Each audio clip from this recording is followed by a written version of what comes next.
बरवे जी, सवाल ये है कि अगर आप चलाना चाहते हैं संसद, तो तिरंगा क्यों इस्तेमाल कर रहे हैं? तिरंगा कोई एडवर्टाइजमेंट है, किसी प्रॉप का कोई हिस्सा है? तिरंगा के पीछे लिखना कि भाई देश को बेचो मत, अरे भाई ये बात आप 4 दिन से टी शर्ट द्वारा, मास्क द्वारा कह ही रहे थे, अब तिरंगा भी एक प्रॉप बनकर आ गया। एक तो ये सवाल है, और दूसरा सवाल, अगर आप संसद चलने देना ही चाहते हैं तो फिर इतना हल्ला हंगामा क्यों कि कल्याण बैनर्जी को कहना पड़ता है कि कांग्रेस रोक रही है संसद, हम जैसी पार्टियों की आवाज बंद कर रही है?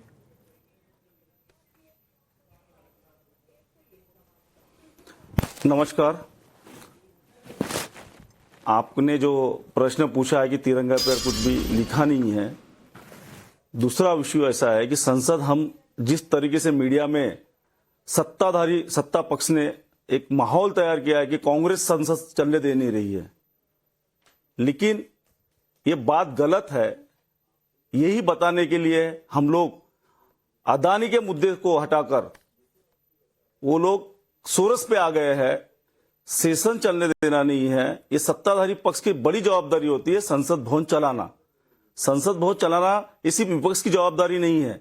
और विपक्ष कोई मुद्दा उठा रहा है तो सिर्फ सभापति 2 मिनट में, 1 मिनट 2 मिनट में संसद अर्जेंट कर देते हैं, स्थगित कर देते हैं, ना कि विपक्ष को बिना सुने।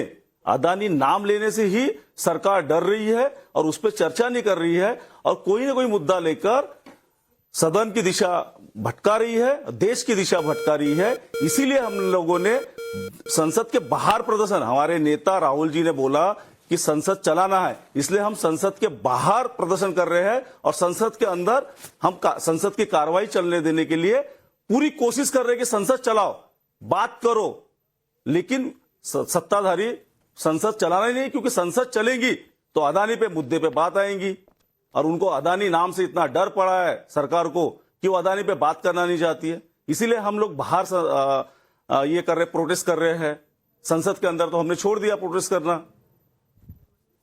शहजाद पूनावाला जी, क्योंकि इनको सवाल का जवाब दे दीजिए। टी शर्ट और पोस्टर ही नजर आता है, तो देखिए मैंने भी पोस्टर बनाया इनके लिए। इनसाइड पार्लियामेंट हाउस शोर मचाओ, आउटसाइड पार्लियामेंट हाउस हम संसद चलाओ। तो ये इनका दोहरा चरित्र है, टू फेस्ड है कांग्रेस पार्टी। अब पहले तो बता दीजिए कि अडानी के साथ क्या समाजवादी पार्टी है? उन्होंने बोला ये महत्वपूर्ण विषय नहीं है।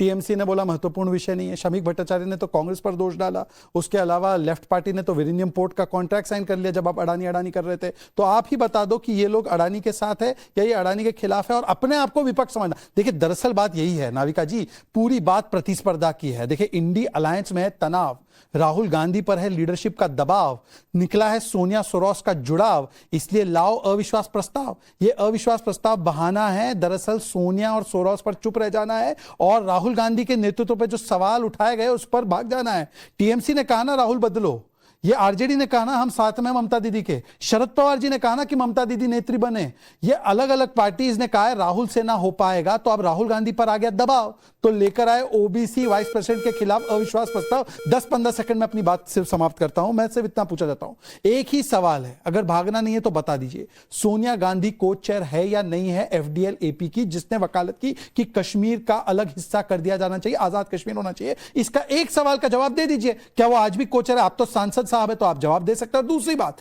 मैं सिर्फ इतना पूछना चाहता हूं कि बताइए कि नेतृत्व के लिए आपके ऊपर जो प्रतिस्पर्धा हो रही है, तो कांग्रेस बोल रही है कि मेरा मुद्दा आगे हो, समाजवादी बोल रही नहीं मेरा मुद्दा आगे हो, और इस प्रतिस्पर्धा में एक ओबीसी उपराष्ट्रपति, पहली बार देश का ओबीसी उपराष्ट्रपति, किसान का पुत्र, जाट समाज से आने वाला, तो इस सारे मिलकर जाट समाज को और किसानों को गालियां बक रहे हैं। और देखिए किसान किसान करते हैं, ड्रामा करते हैं, पर किसान पुत्र उपराष्ट्रपति बनता है तो गाली, आदिवासी बेटी राष्ट्रपति बनती है तो राष्ट्रपति नहीं कहना, ओबीसी का प्रधानमंत्री बनता है तो ओबीसी प्रधानमंत्री को गाली देना, ये ओबीसी आदिवासी विरोधी है। नहीं, पोस्टर आप दिखाएंगे तो पोस्टर आप बरवे साहब भी दिखा रहे हैं। बरवे जी आपका पोस्टर क्या है? मैं आपको और भी अच्छा पोस्टर दिखाऊंगा।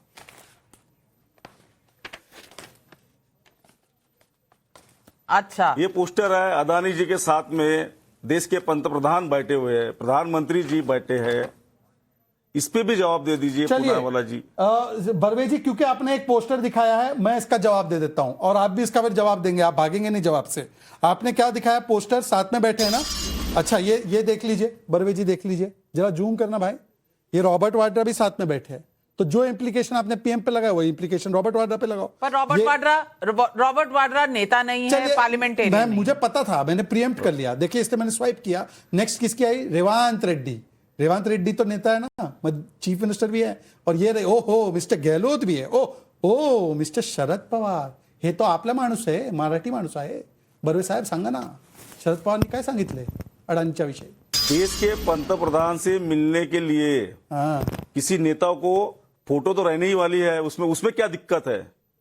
हम व्यापार की बात कर रहे हैं। जिस तरीके से देश की सारी संस्थाएं अदानी को सौंपी जा रही है, उस पे हम चर्चा कर रहे हैं। अभी आपने एयरपोर्ट का प्राइवेटीकरण किया हुआ है, उसमें कितने लोगों को उसमें आपने एयरपोर्ट दिया है?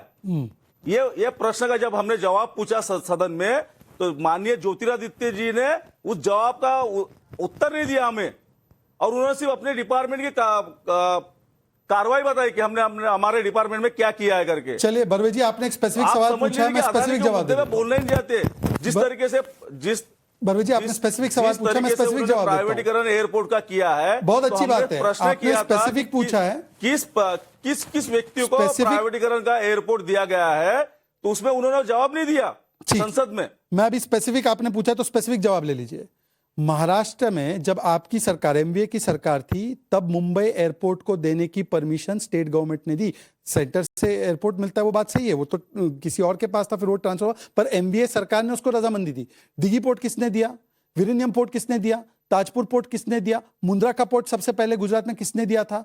अडानी आपके यहाँ इन्वेस्ट करे तो वो चमत्कार। नहीं सर, सांसद जी मेरी बात हो जाने दीजिए। सांसद जी बात हो जाने दीजिए। सांसद जी बात हो जाने दीजिए। सांसद जी बात हो जाने दीजिए। मैंने आपके बीच नहीं टोका।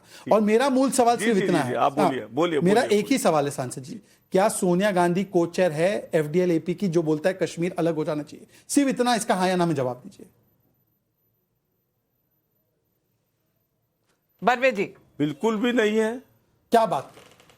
तो वेबसाइट के खिलाफ कार्रवाई लीजिए। एफडीएल हमारा विषय सब्जेक्ट को भटकाने के लिए आपने ये विषय सोरस का लाया है।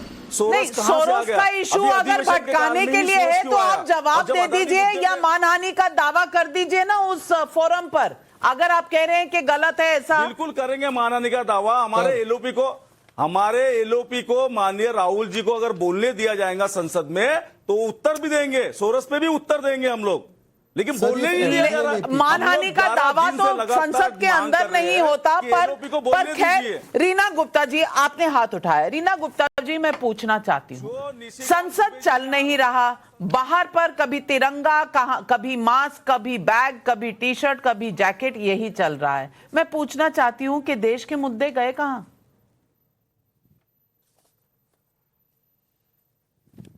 देखिए नविका जी, हम लोग लगातार नोटिस दे रहे हैं कि आप अडानी पे डिस्कशन करिए, आप मणिपुर पे डिस्कशन करिए। मणिपुर जहां पे 2 साल से आग लगी हुई है, जहां पे महिलाओं को निर्वस्त्र करके घुमाया जा रहा है, उस पे किसी पे डिस्कशन नहीं होगा।